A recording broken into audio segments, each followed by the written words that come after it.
여러분, 슈거플레이션이라, 슈거면 설탕을 말하죠. 플레이션은 인플레이션을 줄여서 말한 거예요. 결국 설탕값이 미쳤다 이 말하고 마찬가지인데요. 설탕값이 너무 많이 올라서 물가를 더 올리는 인플레이션을 유발한다 이런 뜻입니다. 그런데 진짜 설탕값 가격 어마어마하게 오르고 있습니다. 어마어마하게. 여러분 이거 한번 보세요.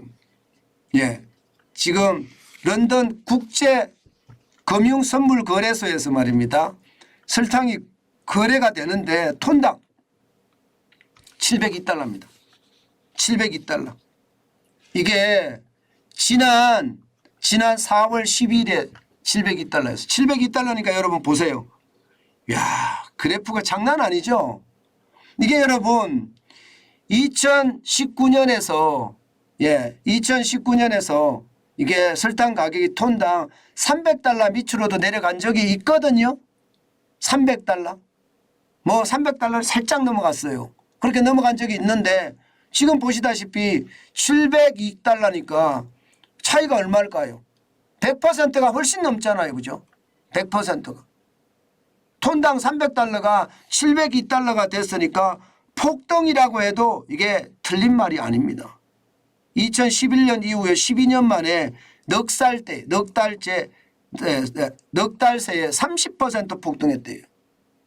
예, 석 달 만에 30% 폭등. 30% 폭등이면 지금 4월이니까요. 4월 13일 기준으로 보면 676.3달러거든요. 아직도 굉장히 높죠. 지금 설탕이 올라가는 것을 보면 야, 이거 진짜 충격이다 이렇게 생각이 듭니다. 실제 말입니다. 실제 UN 식량농업기구에서 발표하는 설탕 가격 지수도 보면 말입니다. 3월에 127을 기록했습니다. 2016년 이후에 최고치입니다. 예, 지금 곡물이나 유제품 가격은 다 내려가는데 설탕 가격만 두 달째 계속 오르고 있는 거예요. 설탕 가격이 오르면 여러분 이게 충격이 될 수 있거든요. 예, 왜 이렇게 그러면 오를까? 공급이 제대로 안 되는 겁니다. 물론 러시아가 우크라이나를 침공하면서 이게 공급망에 대한 문제도 있지만 이상기후, 이상기후가 전 세계를 지금 덮치고 있습니다. 뭐 폭염이 왔다든가 아니면 폭우가 와서 설탕 생산량이 곳곳에서 절반가량 줄어든다는 이야기가 나올 정도니까 얼마나 심각한지 여러분들 아실 겁니다. 게다가 말입니다. 게다가 지금 러시아와 우크라이나가 전쟁을 하니까요. 이게 에탄올이나 이 물자에 대한 게 많이 들어가잖아요. 설탕을 만들어야 될 것을 전쟁 물자를 만드는 쪽으로 에탄올을 만드는 쪽으로 많이 가니까 공급이 또 줄은 거예요. 이상기후에 줄은 데다가 전쟁 때문에 경작지 면적도 줄은 데다가 공급망도 흔들린 데다가 게다가 전쟁 물자를 만드느라고 사탕수수를 쓰기 때문에 거기에 또 문제도 생겼다. 이것이 말입니다. 결국 시장 전체에 영향을 미친다. 이게 설탕이라는 게 여러분 이게 가격이 진짜 장난 아니에요. 특히 말입니다. 설탕 가격이 올라가면 과자 가격이 있죠. 과자. 가공식품의 가격이 다 올라갈 수밖에 없어요. 여러분 보세요. 지금 보시다시피 과자나 음료 같은 게 설탕이 들어가는 거는 지금 다 올라갑니다. 그 빼빼로나 꼬깔콘만 하더라도 1,500원짜리가 1,700원이 됐습니다. 가나 초콜릿은 1,000원짜리가 1,200원이 됐고요. 코카콜라도 마찬가지입니다. 1,900원짜리가 2,000원이 됐습니다. 월드콘도 1,000원짜리가 1,200원이 됐고요. 메로나 하나는요. 1,200원짜리가 1,500원이 됐어요. 메로나가. 진짜 설탕값이 미쳤어요. 나올 만하죠. 왜냐하면 말입니다. 이게 이 가공식품 특히 과자류, 음료류 이런 데 들어가는 설탕은요. 전체 액수의 한 10% 정도는 설탕값입니다. 10%. 과자가 1,000원이면 여기에 100원 정도는 설탕값이 들어간다는 뜻이에요. 물론 뭐 이게 원재료비로 가야 되니까 이게 본 가격으로 가는 건 아니니까 차이는 좀 있겠지만 말입니다. 그래도 말입니다. 지금 설탕값이 얼마나 많이 올라가는지 원재료비의 10% 안팎 시 설탕값이라고 이야기하니 이거 장난 아니잖아요. 이렇게 되면 여러분 빵 가격도 다 올라가요. 빵 가격. 안 그래도 빵 비싸서 요즘 못 사 먹겠다 이렇게 생각을 하잖아요. 여러분들이 시장에 가서 말입니다. 빵을 살라 치면요. 예, 이게 한 바구니 딱 담아서 가져가면 3만 원이에요. 3만 원. 진짜 3만 원이에요. 뭔가 이렇게 비싼가 싶을 만큼 말입니다. 그것도 그럴 수밖에 없습니다. 밀가루는 밀가루대로 올랐죠. 설탕값은 설탕값대로 올랐죠. 팥은 팥대로 올랐습니다.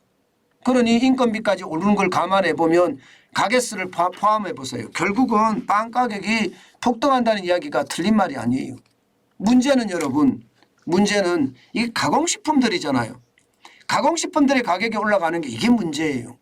실제 물가가 떨어진다 이야기하면서도 물가에 대한 정부가 이게 다 떨어져 이렇게 말 안 하는 이유가 이거예요. 근원물가 상승률 추이를 보면 지금 3월에도 4.8%입니다. 소비자 물가가 4.2%까지 떨어졌는데 예, 근원물가는 4.8%로 올라갔습니다. 소비자 물가보다 높습니다.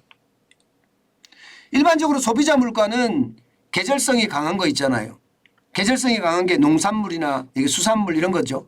예, 여기에다가 일시정이 강한 거, 뭐 석유나 뭐 가스나 석탄이나 이런 겁니다. 이거 빼는 거예요. 예, 계절성이 있거나 일시성이 있는 건 빼버리고 고정적으로 사용할 수 있는 주로 이제 가공식품이 여기는 많은데요.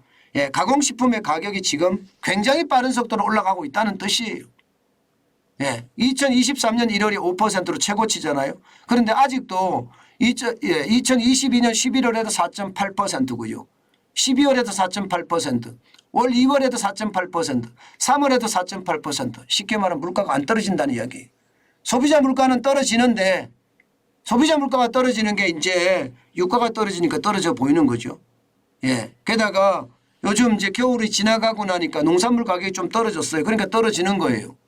떨어지는데 그것을 빼니까 가중평균을 할 때 예, 농산물 물가나 혹은 에너지 물가 이게 떨어진 거 빼버리잖아요. 빼버리니까 아직도 안 떨어지는 겁니다. 계속 올라가는 거예요.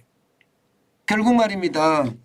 설탕값이 올라감으로 해서 슈거플레이션이 된다고 이야기했는 거 이거 현실이 될 겁니다. 했던 것만큼 말입니다. 여러분 물가 안 떨어져요. 많은 분들은 물가가 많이 떨어질 거라고 예상을 하시는 분들 많은데 저도 이제 유튜브를 보니까요. 물가 쉽게 안 떨어집니다. 그래서 제가 위험하게 보고 있는 것은 스태그플레이션이에요. 저성장의 고물가. 저성장의 고물가 상황이 오면요. 여러분 경제는 진짜 크게 망가질 거예요.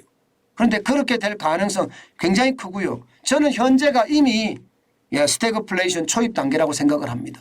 저성장의 고물가가 왔다 이렇게 생각해요. 작년만 하더라도 성장이 마이너스 0.4%까지 떨어졌잖아요. 그런데 물가는 지금 보시다시피 4.8% 유지하고 있잖아요. 스태그플레이션 초입이라고 봅니다.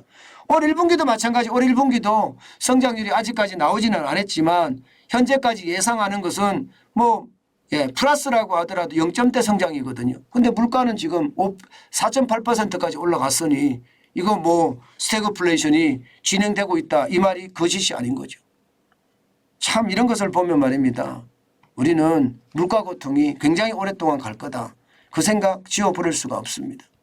제가 여러분들에게 물가 쉬이 안 떨어집니다. 때문에 우리는 절약하고 현금을 쌓아가는 것이 중요합니다. 그 말씀을 드린 게 현실입니다. 바로 이런 이유거든요. 그런 물가가 안 떨어지니까.